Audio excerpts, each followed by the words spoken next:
জন্য করতে হবে করতে হবে ঋণ প্রদান করতে হবে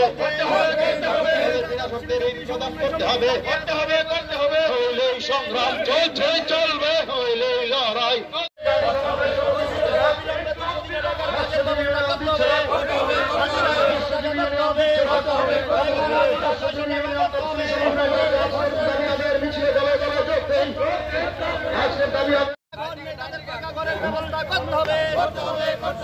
মৎস্যজীবীদের পুনর্ব্যবস্থা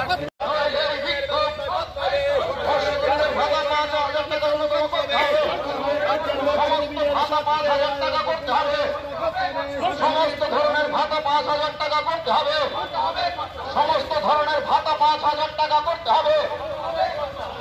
এই সংগ্রাম, এই বিক্ষোভ, এই আন্দোলন প্রস্তুত থাকুন। তাই আজকে আমাদেরকে বাজারে যেতে দিলেন না, রাস্তায় বসে আমরা এই আন্দোলনের কথা সংক্ষেপে মানুষের কাছে বলতে বাধ্য হলাম। এবং পথ চলতি মানুষ যারা গাড়িতে বসে আছেন, রাস্তায় দাঁড়িয়ে আছেন, আপনারাও আমাদের কথা শুনে আমাদেরকে সহযোগিতা করেছেন। এতে আপনাদের কিছুটা অসুবিধা হয়েছে, তার জন্য আমরা আপনাদের কাছে দুঃখ প্রকাশ করছি। আর এই রাজ্যে গণতান্ত্রিক অধিকার যেন প্রয়োগ করা যায়, তার জন্য আপনারাও এগিয়ে আসুন।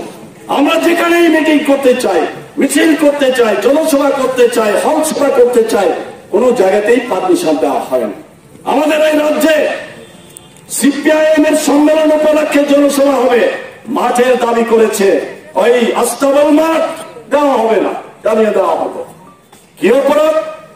এইভাবে সমস্ত জায়গাতে এখানে রাজপথে মিছিল করতে পারবো, ওই মহোৎসব বাজারে যেতে পারবো না। কি অবস্থা এগুলি?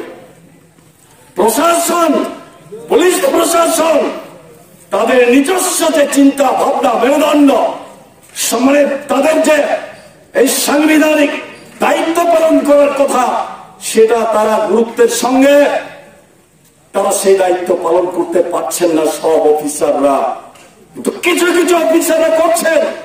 আবেদন করব, কর্মচারীদের সঙ্গেও তো প্রতারণা কম হয়নি। কোথায় সত্যম পে কমিশন ধোকা দিয়েছে, টিএসআর কে অনেক সুযোগ সুবিধা দিয়ে দেবে, ধোকা দিয়েছে, একটা প্রতিশ্রুতি পালন করেছে।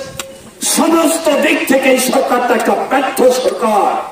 আইন শৃঙ্খলা জঙ্গলের শাসনে পরিণত করেছে, গণতন্ত্র নেই, গণতন্ত্রের গোড়া টিপে ধরেছে এই সরকার। তাই এর বিরুদ্ধে আমাদের আন্দোলন আগামী দিন আরো তীব্র হবে।